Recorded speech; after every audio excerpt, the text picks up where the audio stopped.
ETUlay ang gabay sa pagkatuto. ETUlay edukasyon itatawid sa iyo. ETUlay paaralan nilalayo sa iyo. ETUlay sa makabagong panahon. ETUlay para sa kabataang Pilipino.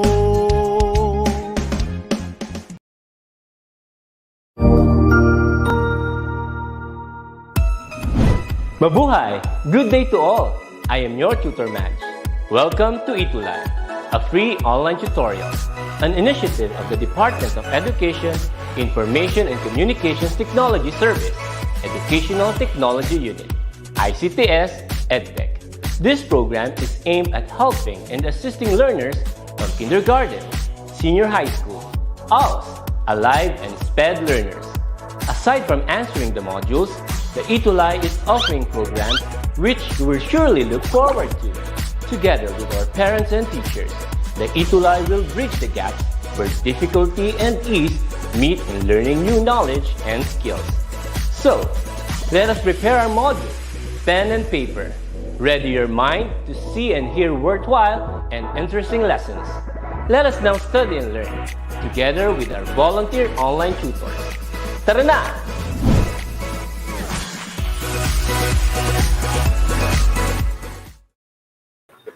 Iyan, isang magandang morning mga ka-techwiz. Kamusta kayo? Iyan, alam ko na most of us ay nilalamig. Yan, kumot-kumot din or jacket-jacket din at may time. And of course, I like to take this opportunity this time to pray to our, fellow Filipinos in the Mindanao part na sinasagupa sa ngayon ng isang malakas na bagyo na si Odette. So let's pause for a while and offer our silence in a short prayer for them.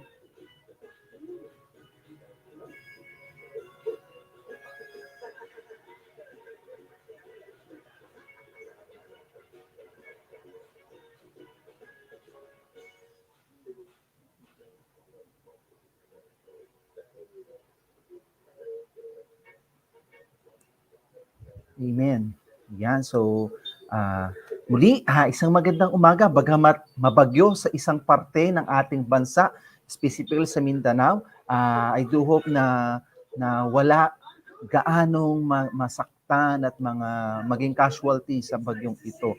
At panalangin ang ating inialay sa mga pamilyang dinaanan nitong bagyong si Odette. With that, ituloy na po natin ang ating pag-aaral ng panibagong araw ng pagtuklas, ang panibagong araw ng paglinang. Iyan, sige mga ka-techwiz, kung kayo ay ready na, please turn your comments on our comments section dyan sa YouTube and sa ating FB page. Iyan, so good morning Enrico Dalupan, good morning po Tutor Aldrin, I am Enrico Manuel, grade 11, STEM, from Virgen de las Flores High School. Advisor ko po si Mr. Dennis Lucas Canlasen. Good morning sa iyo. And to Ma'am Evangeline Montes, yan, watching from Tigbina National High School. Wow! Welcome po. Happy viewing, Ma'am Evangeline. And to Bea Jane, ayan, ang aming learner from Rani National High School, Maine. Thank you for your continued support, mga anak. Ayan, sige. With that, muli, welcome po sa ETUlay online tutorial. Ayan, so ang bongga nung unang video natin, no, bago tayo tuloy magsimula, no, may Pasko na nga.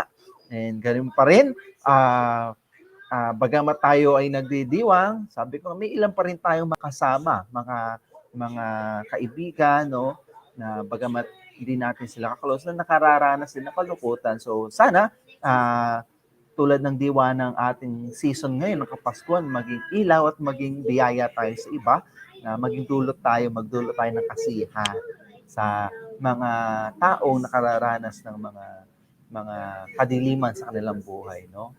Ayan, sige. Again, welcome to Computer System Servicing Grade 11. Medyo, ano ba yung mood ko ngayon? Happy, but it's a kind of worried. Kasi nga, yun nga, nabanggit ko kanina, yung mga kapatid natin sa Mindanao na sinasagupa ng ng ng ng bagyong Odette ngayon, no? Yan. So, we are on quarter 2 pa rin. So, tayo ay nasa week 5 na. Yan, ang ating pag-uusapan ay tungkol sa stress testing. Yan, of a computer hardware components or your computer device. Yan, so from the word stress, yan. So, I think lahat tayo nakararanas niyan. No, stress. Paano ba natin malalaman or masasabi na stress tayo? Personally, sige, bago tayo magtuluyan pumunta sa ating lesson, no? Stress. Actually, ang stress, maraming indication yan. No, unang-una, in our emotions, no? When we are bombarded with different mga unhappy or mga sad moments sa ating buhay. Tulad ngayon, lahat tayo nasa pandemya, so maaari tayong makaranas ng emotional stress, no?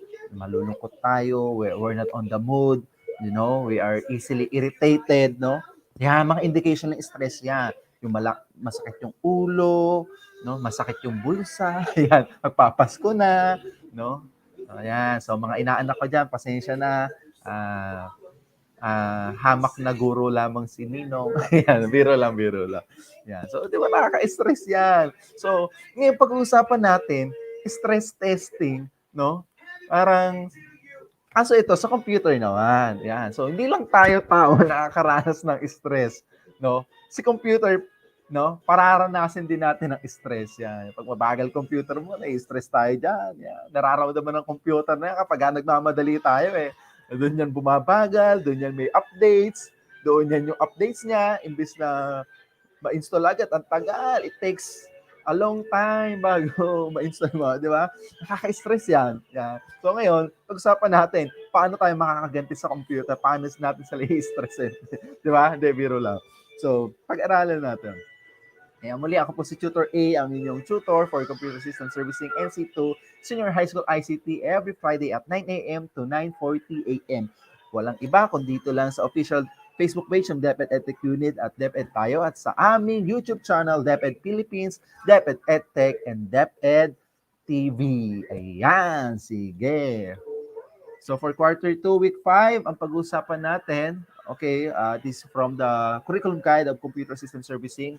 Learning outcomes, number 5, conduct testing and documentation. At the end of our tutorial, of course, may expectation tayo, no? So, number 1, understand the conduct of stress testing to ensure reliability of computer hardware components. Ayan, pag-usapan natin dyan, maunawaan natin na bakit pa kailangan yung mga, number 1, yung mga main components ng ating computer, marapat natin mag-conduct tayo ng pag-stress test sa bawat device na yon. And number 2, identify the different utility software. Ayan, yung mga tools o tinatawag kong software, na kailangan natin gamitin, no, to perform a necessary stress testings, no, specifically sa CPU, sa hard disk, sa GPU, or yung ating video card, at sa ating RAM or memory, no?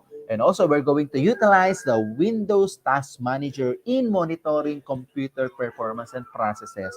Ayan, so dito, malaking bagay, no, na from time to time, we keep on monitoring our computer processes, no, using this Windows Task Manager. Yan, ayun yung mga pag-usapan natin sa pagkakataon.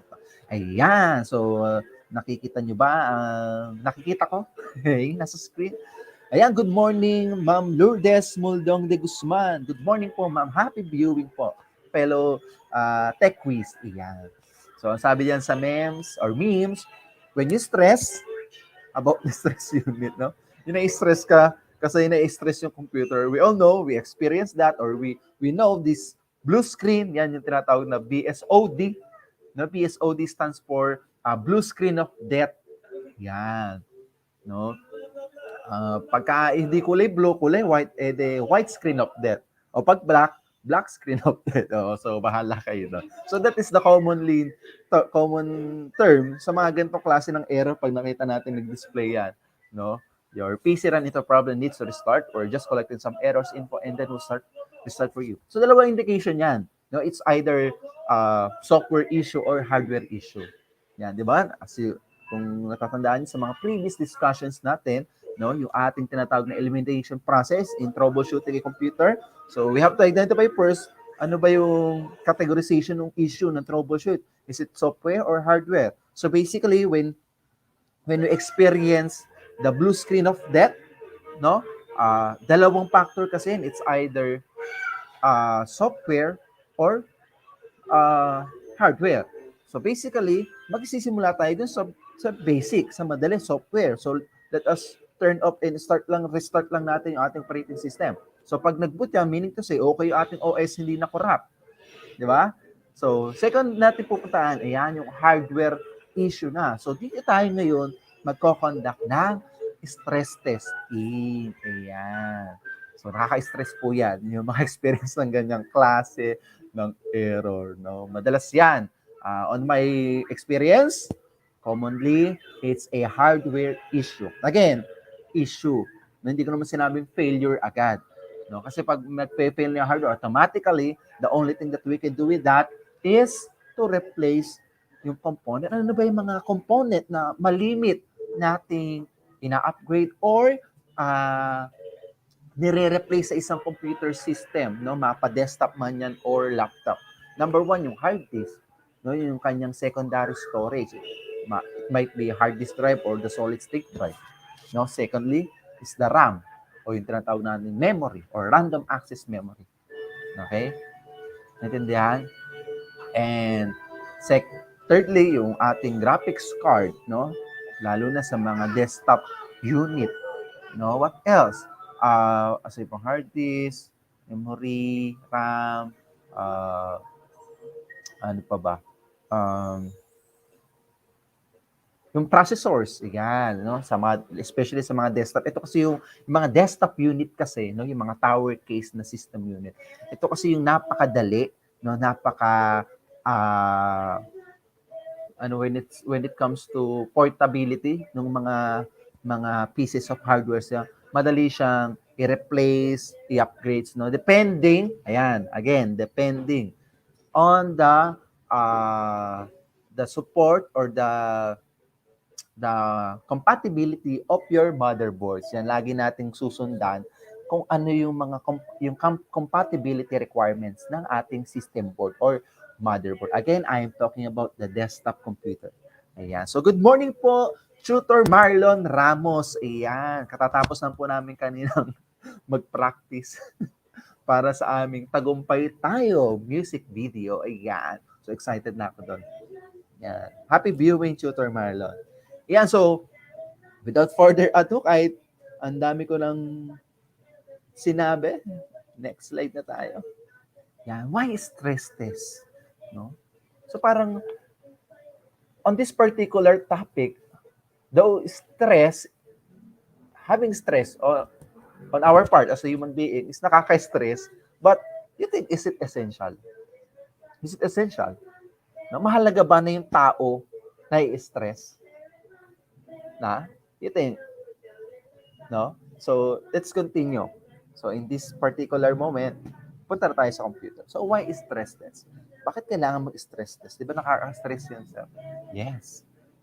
Yeah, so, from this definition, stress testing is the process of determining the ability of a computer or network program or device to maintain a certain level of effectiveness under unfavorable conditions. Yeah. Parang sa tao, parang pag nag-a-apply ka, di ba, sa trabaho, sa CV mo or sa resume mo, ilalagay mo doon sa skills mo, yan, can work under pressure. Yeah. Under pressure, di ba? Work under pressure. So, kasi, hindi natin maiwasan yun. So, we must test our ability kung hanggang saan ba yung tolerance natin on a specific condition. In a specific unfavorable condition. Yan.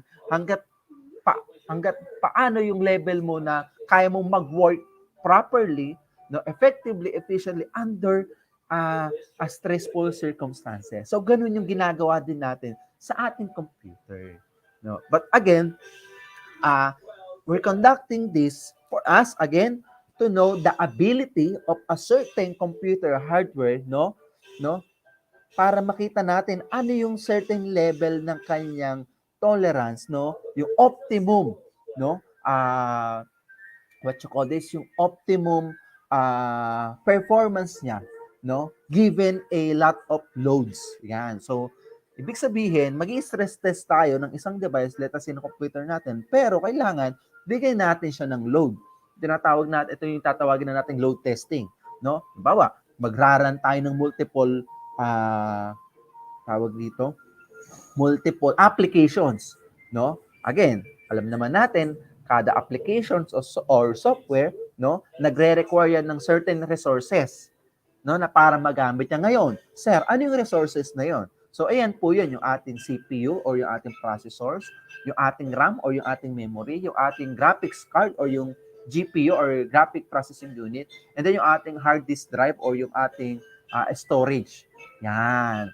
So, ito yung ating tinitignan, no, bibigyan natin ng mga load itong mga certain component devices na ito para makita natin hanggang saan ba yung optimum level ng kanyang workability. Na halimbawa, kapag binigyan natin siya ng ganito karami ng load, no, opening different or opening multiple application software. So makikita natin using utilities or mga monitoring tools of software para ma-determine natin yung kanyang processes, no? Yung kanyang optimum level ng kanyang workability, no? Para makita natin, okay, sa ganitong dami ng load, ito yung nagiging response, no? Ito yung nagiging output na, no? Ito yung nagiging work na nung ating, let us say, CPU, RAM, hard disk drive, yung ating GPU. Ayan. So, kaya tayo nagko-conduct. No? Para makita natin level ng mga component na yun. Kung hanggang saan lang ang kaya niya. Okay. Ayan. I do hope na kahit paano, it is you well understood kung ano yung very purpose kung ba't tayo nagko-conduct ng stress testing. Diba? Parang sa tao lang yan. Pag ganito again, sabi ko kasi from time to time, as much as possible, what we do in computers, we have to apply it on our real life because that's the mere fact that we study here, no, lecture, theory, no, kailangan we are able to apply it on our lives, no, yan, para nandoon, no, na-extend natin yung learnings doon. Ganito lang yun, pag yung tao sobrang stress, no, yung mga problema, no, yung gutom, yan, mga pwedeng causes ng stress yan. No, what do you think what will happen to this person? No, mapapagod, di ba, matutulog, or the worst, magbre-breakdown. Especially yung nasa moment ka, let us say, nasa stressful moment ka na, let us say, merong isang incident na emergency, no? You know what to do. Let us say, you see someone na na-aksidente, for example, no, sa kalsada. Then, ikaw lang yung people around that. So, ikaw, hindi ka naman well trained on how to handle such emergency response. Siyempre, na-express ano gagawin ko? So, that's an example of a stressful scenario. Now, how are you going to act? No? Intindihan natin? So, nakaka-stress yun. So, from that, we are able to assess ourselves, paano nga ba ako nagre-response sa stress? Yan. So, ganun din ang ginagawa natin when we do computer servicing. No, we know what you must knowledgeable enough on how to conduct stress testing and conduct a documentation of these certain devices. Para we are all aware na kung hanggang saan lang yung kaya ng ating computer or ng mga components sa ating computer system. Okay? Yan, good morning po from Ma'am Gloria Hailin Espelata Malyari. Yan, watching from FNAS Pampanga. Happy viewing po, Katekwiz Ma'am Gloria. Yan, so wag po kayo may stress kahit ang pinag-usapan natin na itong ko sa stress. Yan. Sige. Let's proceed. Yan. So, in conducting a stress testing, importante, especially in Windows or Microsoft Windows environment, So, meron tayong ginagamit na task manager no, para makita natin performance testing ng ating computer, no? Para saan si task manager, si Windows task manager, para makita natin iba't ibang information, no, about sa performance, no, sa processes ng mga hardware devices sa ating computer. Number one, si CPU, yung ating GPU or ating video card, no? Yung mga services no, sa ating system. Ayan. So, good morning po, Jesus Diwa, watching from San Vicente National High School, Lubao. Wow! Yan, happy viewing po, Sir Jesus Diwa. Yan, familiar ako dyan sa San Vicente. May kamag-anak po ako dyan, yung mga Alberto family. Ayan. Anyway, ayan. So going back, I will show you dito sa Microsoft Windows environment, no, kung paano ba natin iraran si Task Manager. Okay? It must be stuck here somewhere under the rubbish. Poor little bird. Come on, let's go find the bird. Yan. So ito yung by the way, naka-extend monitor lang po ako. So, as you can see, ito yung mouse ko. Dito, yung tinatawag natin tawag natin dito. Sa ating bar, yan, or system tray icon, kung tawagin ko to. No, right-click tayo rito. Yan, right-click tayo. Tapos, mababasa natin yung task manager. Ayan, good morning, John Paul Pineda, watching from Santa Lucia National High School. Okay. Happy viewing, Tech Quiz John Paul. Ayan, so again, right-click tayo rito sa taskbar. Sorry, ayan, dito sa taskbar. Kasi dito nakalagay yung mga task or mga application naka-open. Sorry, puyat si sir. Ayan, so right-click tayo dyan, mga ka-Tech Quiz, and then we're going to choose Task Manager. Ayan.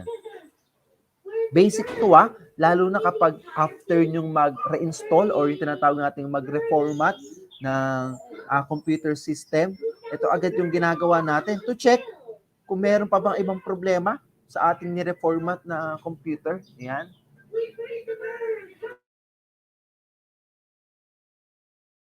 Yan, as you can see, dito sa processes tab, so makikita natin dyan yung mga different processes, no, na nagra-run sa ating system.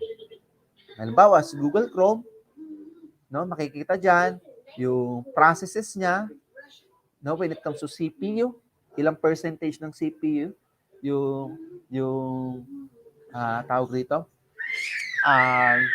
yung kinoconsume niya when it comes to memory, ayan, ilang percentage or ilang MB ng memory yung kinoconsume niya, no? So these are the very purpose of knowing how to monitor or to utilize, no, on i-maximize tong taskbar. Okay. Ayan, merong nag-offer ng business. Sorry po, mama. I can plug that. Meron tayong commenter from YouTube. Bas F Tech. Okay, happy viewing. Adela Watskin. Okay. Na-auto-block pala yun. Ayan. So, pasensya na po. Hindi ko po kayo mababate. Ayan. Purely academic po tayo rito. Ayan. So, and then we can also see here, halimbawa, ayan, dito tayo yung processes ni Google Chrome. Kung ilang percentage ng hard disk yung kino-consume niya. And then on this particular part, yan, as you can see, yung power usage very high. Yan. Bakit very? Kasi itong StreamYard ay nakapaloob or ginagamit, nararan si StreamYard, which is yung ating live broadcasting software na ginagamit for this session, is a kind of web application, no, na ano siya, web browser based. In this particular scenario, ang gamit nating web browser is Google Chrome. So, as you can see, siya may pinaka mataas, no, na power usage, no. Ayan. And after that, so dito sa processes tab, makikita natin yung mga iba't ibang mga processes na nagra-run in real time, no, sa ating system. And then sa performance tab, ayan, dito na natin may specify per devices, no, yung kanilang percentage, yung kanilang work percentage. Halimbawa, si CPU, no? Yan. So, makikita natin dyan yung percentage ng utilization, no? Naka-bar graph naman. Yan dito, sa utilization is 25%, no? Yung kino-consume, no? Na percentage yun is CPU, no? Kabuuan na yan, no? Kasama na yung lahat ng mga processes dyan. Alright? And we can see yung kanyang quick details sa ating CPU or processor. No, it's AMD Ryzen 5 2025U with Radeon Vega mobile graphics. Ayan. So may built-in na kasing video card or yung GPU. And we also have our memory. Again, nasa performance tab po tayo. Yan sa memory. So yan, 8 gigabytes ang ating memory. And yung in-use natin is 3.2 gigabytes. And ang available natin or hindi nagagamit, nako-consume na percentage is na size is 3.7 gigabytes. Ayan, ang speed ng ating RAM, memory or RAM is 2,400 megahertz. Ayan, so slots use. So, dalawa ang slot natin. So, parehas use ito. No? So, ibig sabihin, kung 8 gig to, each slot is 4 gig, 4 gig. Ayan. So, form factor niya is sodium. Ayan. And ang committed niya is 6.6. Yan. And ang cache niya is 2.8 gigabytes. Yan. So, these are the details of our RAM. Okay? Then we're going to hard disk. Ayan. Ito yung isa sa una kong tinitignan talaga, no? After kong i-configure or i-install yung software ng isang computer unit, no? Pagka-focus ko ng task manager, punta agad sa performance tab, then click ko to si disk. No, para mas makita ko agad kung may problem yung kanyang hard disk. No, especially sa mga old laptops. No, let us say your laptops let us say 5 years old na yung laptop mo, and ever since hindi mo na napalitan yun, no, wala ka pang napapalit, especially hard disk. So we could say na yung hard disk natin is something pwede na mag-deteriorate, especially if yung gamit mo ay napaka-frequent, no? Katulad namin, mga teacher. Okay? Yan. Okay? So, ito yung una natin tinitignan, yung disk. Okay? So, as you can see, on this particular processes, no? Process niya, ayan, 1%, 4%, 21%. So, mahirap yung mag-exceed ng 60% pataas na. No? Pero given yun, lalo na kung maraming naka-open na applications, no, kasi nagko-consume ng storage space yun. Alright? Kasi makikita niya, pag nagpupula na yan, red flag na yun na there's something wrong sa ating hard disk, no? Na posibleng kailangan natin siya i-maintain. So, we do defragmentation, no? That will be discussed on the following session. Yan. Okay? So, as you can see in this particular graph, okay naman, no, yung active time ng ating hard disk. So meaning to say, masasabi natin na very well, smooth condition yung ating hard disk. Yan. Yung ating Wi-Fi speed, yan. So dito natin makikita yan, yung katatagan ng ating ISP or Internet Service Provider. Yan. So, ang nasesend, yan, kilobytes, parang nasa 1 Mbps, no? Megabytes per seconds. Ayan. And yung ating GPU, yan, yung ating video card na tinatawag, which is AMD Radeon Vega 8 Graphics. Yan, it is na base size nito. I think this is built-in eh. Ang GPU na ito is built-in na dito kay CPU na si Ryzen 5. Yan. Okay? So, hindi naman tayo nagre-require ng matataas na graphic resource ng mga application. So, it, as you can see, 10% yung kanyang work percentage. Iyan. So this is the task manager, no? We can see the processes, performance, no, app history, no? Yung startup, dito natin makikita what are the different software, no, na nagraran once we start up our system, no? Baka mamaya, sir, ang taas naman ng ng spec ng laptop ko. Naka-SSD naman po ako, 16 gig yung RAM ko. Ba't ganun, sir? Pagka-open ko, ang tagal pa mag-open. Ayan. Maybe because may naka-install ka na application, mga third-party application na once na start up yung computer mo, magraran agad siya. Definitely, magko-consume yun ng mga hardware resources. Ano ba yung mga hardware resources na tinatawag natin? Si RAM, si hard disk or si SSD, no, si CPU. So, kaya marapat, in Task Manager, puntahan mo rin si startup. Tapos, puntahan mo dyan yung status.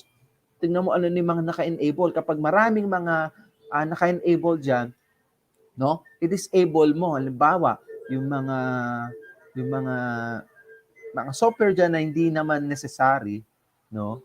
Ako, ang tinitira ko lang si Windows Security Notification. Importante to. No, the rest, ino-off ko na. No, dinidisable ko na. So, right-click nyo lang yan. Tapat nyo lang dyan. You can enable it, disable it. No? Pag nakita nyo lahat yan na nandyan na mga program ay naka-enable na ko, that may be the reason why your computer, no, ay mabagal ang pag-start up. No? That is the reason. So, i-check nyo. Kaya mahalaga si Task Manager, ha? No, wag nating ipagsawalang bahala yan. So, we can also see here the user. Yan. Isa lang naman ang user na gamit ko rito. Okay? So, I do hope na we are clear kung paano ginagamit. No? It's just an overview, no? Kung ano yung mga basic utilization ng Windows Task Manager. Ayan. So, I do hope na nabigyan ko kayo ng kaunting idea on how to utilize the Task Manager. Yan. Okay? Hindi ako nakasalalay. Malalaman niyo dyan information bakit mabagal ang aking unit. Kasi from that, makita niyo na yung mga performance na yung mga percentage dyan. Alright? So, I do hope naging malinaw itong si Task Manager. Okay? So, sunod na tayo. Di-discuss ko na ay yung mga iba't ibang application naman, no, na ginagamit natin for sa mga specific hardware natin. Okay? But of course, warning muna mga ka-tech quiz, no? May mga stress testing utilities or application, no? Kasi nga ang ginagawa nito, 'di ba? I-stress test yung hardware natin, CPU, GPU, RAM, hard disk drive, beyond sa workability nito. Meaning to say, iba-bypass niya, no? No? Yung doon sa ano lang, sa tinatawag nating let us say limit, no? Ihigitan niya pa 'yon when using this stress testing. Now, syempre, we all know yung mga devices na to, lalo na si CPU, si GPU, nagdi-dissipate ng heat, no? Nag-iinit to. So, possibly magkaroon ng problema, no? Baka mamaya masusunog na yung system board mo, no? Kaya importante na naka-close monitoring ka rito sa mga tools nito. So, you must be prepared and keep your eyes on it just in case something bad happen. Ayan na, you've been warned, no? Pero may mga certain applications naman na pag na-reach na nila yung optimum, that they think the optimum above limit ng isang component ng isang hardware device sa computer, nag-o-auto shutdown naman. Kasi yung mga sinaunang unit, lalo sa computer shop, yung mga AMD units, yun lalo na yung mga nag-overclock. No? Siyempre, pag in-overclock, kumbaga bypass mo na yung ano niya yung limit niya.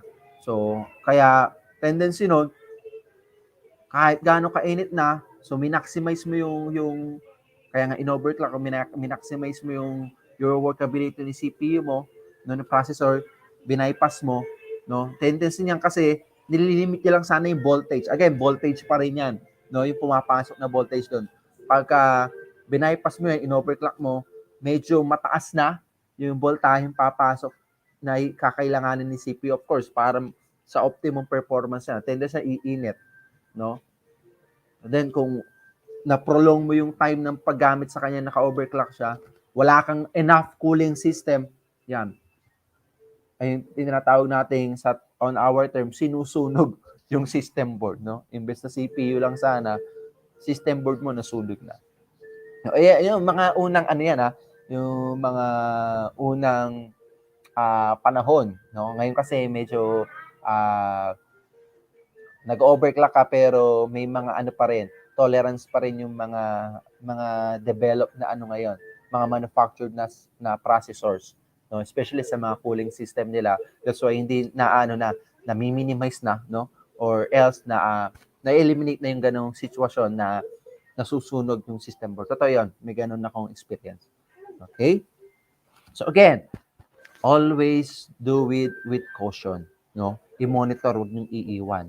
No, closely monitoring tayo kapag nag-i-stress tayo, pag gumagamit tayo ng mga utilities of or mga stress testing software. Okay? So, sana malinaw tayo doon. Yan. So, push the CPU. No? Hindi ito literal na push. Parang ano lang to. Wordings. So, these are the list of utility software that we can use to stress test our CPU. We have the Prime 95, CPU say, the OCCT, and the HWin FO64. Yan, so pinrovide ko na yung mga link kung saan nyo pwedeng ma-download ang mga application software na yan, no? This is for the CPU. Again, Prime 95, CPU say, OCCT, and HWin HWinfo64. Yan, you can download it. You can go to the link that I have provided. Okay? So, again, just do it, use it with safety precaution, no? Meron namang mga ano diyan, mga instruction when you go to their corresponding websites kung saan sila madadownload.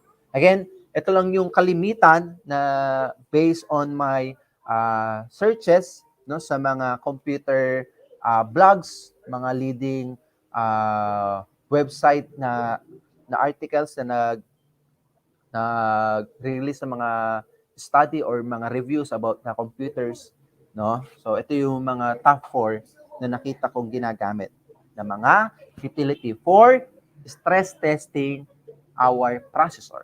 Okay, next. Ramp up your RAM. Yan. So, yung sa RAM naman natin, we have MemTest 88+. No? We also have the Windows Memory Diagnostic Tool. Ito built-in diagnostic tool ito, no? Sa mga Microsoft Windows environment. And we have Carhus RAM Test and MemTest 64. Na ito yung latest. And we also have the HWinfo 64. Ayan, okay? So these are the utilities that you can use, no, to stress test your RAM, yung ating memory, no? Next. We also have yung ating graphics processing unit, yung ating mga video card, no? Especially yung mga na nagwo-work sa mga graphic designing or video editing or yung mga gamers yan, they do check this list of software utility to stress test their graphic unit. So nandiyan si FarMark, si 3D Mark, IDA64 Extreme, and of course si OCCT and si HWinfo64. Yan, so these are mga commonly used stress testing utility that used for graphic processing unit. Okay? Next. Of course, yung hard disk utilities. Ito naman yung list ng software na pwede natin gamitin to fine-tune, to check the performance of our hard disk. Yan, andyan si HD Sentinel, si HD Tune, si HDD Scan, and then we also have our built-in utilities software, si Microsoft Windows built-in error checking, and si check this command, yan, using the shell or the command from utility. Ayan, so these are, again, the commonly used, pero marami pang iba.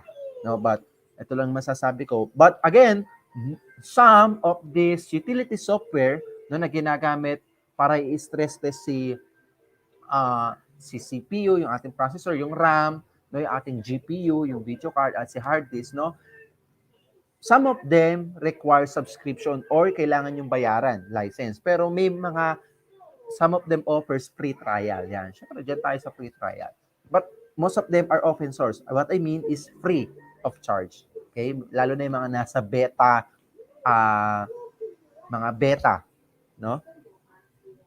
Ayan, good morning, Martin Angel Daib Nagun Presa. Good morning po. Watching from Gamo Central School, Gamo District SDO, Isabela Region 2. Yan, advisor, Ma'am Maria Teresa Ramirez. Ang principal, si Ma'am Aurea. Happy viewing, Tech Quiz, Martin Angel. Ayan, I do hope you find na fruitful and enjoy ang ating session. Kahit ang pinag-usapan natin dito ay tungkol sa stress. Yeah. So these are the tools that we can use in performing what you call this stress testing or configuration sa ating hard disk. Yeah. Okay. So overall, stress testing is a subdivision under performance testing, no? Ayan, and forms an essential process while determining the usability and user experience, no, aspect of any particular system, hardware, software application, no, para makita natin kung hanggang saan pa yung kaya, no, yung workability ng ating processor, ng ating RAM, ng ating GPU or video card, at ng ating hard disk drive or ng ating storage device, no. A stress test not only tests the performance of the system under stress, but also its ability to revert to its normal stage, no. Para tayo yan. Pag stress tayo, ano yung dapat gawin? No? Sabi nga, yung word na stress, past tense, no, balik na rin natin magiging desert. No? So, kailangan, pag nag-stress tayo, we are able to cope up. Siyempre, makaka-cope up tayo, no? Kumain tayo ng dessert. Ayan. So, with that, I do hope na naging makabuluhan ng pag-usapan natin tungkol sa stress testing. So, normal sa buhay ang ma-stress, normal sa computer ang ma-stress or stress para makita natin lang ang kanyang workability and paano siya makaka-revert to its normal functions stage. Ayan. So, diba napaka-applicable ng ating topic for today? Ayan. So, with that, ayan, these are the list of our references that we use on this lesson. And with that, of course, what are the questions do you have in mind? Yan, sino yung may mga tanong? Taas ang paa. Paano yun, sir? Paano ko pitataas ang paa? Please, comment down your questions. Yan. Kung walang tanong si learner, mga ka-tech-quiz, syempre, ang magtatanong, si teacher. Dahil, quiz time. Yan, quiz time na po tayo. So, number 1, ihanda ang mga daliri. Itutok sa comment section. Ayan. So, number 1, which of the following tool used to benchmark a video card's performance? Ayan. Alin ba dyan yung ginagamit natin to benchmark or to check the workability, no, ng ating video card? A, CPU-Z. B, FireMark. C, HD Sentinel. D, MEMTest 64. Okay? Comment down your answers. Is it A, B, C, or D? Yan. So it is... Oops. Sorry, mali ako rito. Pabaguhin ko lang. Mali ang aking... Sabi na, iyak ng puyat eh. Sige, repeat natin yan. Kailangan, check ko lang ibang question. Naloka ako doon.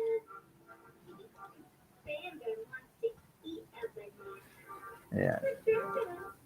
Hirap ng live. Yan, ulit natin ha. So, ang tamang sagot ay yan, si letter B, si FireMark. No? So, aside from FireMarks, meron pa tayong ibang mga stress testing utilities that is available online. Okay? Next, number 2. Which of the following tool used to benchmark CPU performance. Yan. Is it A, CPU Z, B, Farmark, C, Sentinel, D, Memtest 64. Yan, parang nandiyan na yung tanong, yung ano, sagot sa right. Of course, it's letter A, CPU. That's it. Again, hindi lang limited kay CPU. That's it. Yan, marami pa tayong ibang stress testing application for CPU performance that is available online. Right. Next. Which of the following tool used to benchmark RAM performance? A, CPU Z, B, Farmark, C, Sentinel, D, Memtest 64. Yan. Process of elimination, alam natin, isa lang. Sino ba dyan? So, context clue, word clue. Of course, sir, ayun na yung from the word memory. Yeah, Memtest, yan. Hindi lang limited kay Memtest 64, marami pa tayong ibang software application na pwedeng gamitin. Next, number 4, which of the following tool used to benchmark HDD performance? Yan. To compare the performance, when we talk about benchmark, kino-compare natin, chine-check natin yung performance ng certain devices or ng isang computer devices. No? Wala nang iba yan, kundi C. Ano ang tamang sagot, sir? It's letter C, HD Sentinel. Pero syempre, hindi lang siya limited kay HD Sentinel. Marami pa tayong iba. And we also have mga built-in applications, no, sa ating Windows, Microsoft Windows environment. All right, next, last, number 5. Windows Task Manager offer a concise view on your computer's hardware, information, performance, and processes. Is it true or false? Yan, in-emphasize natin din kanina yan. Is it true or false? No? Does the Task Manager enable us to see an overview sa ating computer hardware information, performances, sa processes? Of course, it's true, di ba? Sabi nga sa napaka-handy at napaka-useful ng Windows Task Manager, especially on our part, to easily identify which hardwares is having a unfavorable condition na processes and to see, no, which applications yon nagpapabagal, no, sa ating computer system, especially when we first start up our computer, no, after boot up, no, nandun na, nakita mo ni Des, pero ang tagal pa rin, no? In Windows Task Manager, doon sa kanyang Startup tab, yan, makikita natin yung mga list of applications na nakalagay na status doon, enable. No? Pag naka-enable, yung ibig sabihin, as your computer starts, no, start up, this application, the list of those applications already performing tasks. So, when they perform tasks, of course, nagko-consume sila ng hardware resources. Yan, okay? So with that, isa na namang Friday ang natapos. Muli kami ang inyong Senior High School Information and Communications Technology tutors with me, Tutor Pao, and yours truly, Tutor A, and with me, Tutor Bell, and Tutor Lon. Yan ang aking pagmumuka. Bagay ba? So, huwag kalilimutan, every Friday po at 9 a.m. to 9:40 a.m. dito lang po sa FB page at YouTube channel ng DepEd EdTech Unit. DepEd tayo, DepEd Philippines, DepEd EdTech, DepEd TV, no, ang Computer System Service in NC2 for grade 11. Iyan. But bago yun, we love to hear it from you. Please send your feedbacks. No, you can scan the QR code and you can access the link, no, para makapag-feedback po. So, mahalaga po yan to better improve our dekalibreng serbisyo para tuloy-tuloy ang sulong edukalidad. Iyan. So, muli, daghang salamat po. Walang bibitaw. Susunod na po si Tutor Lon para sa Computer System Servicing Grade 12. Muli, nasa pagbabahagi natin ang ating pag-iral. Maraming salamat po. Paalam!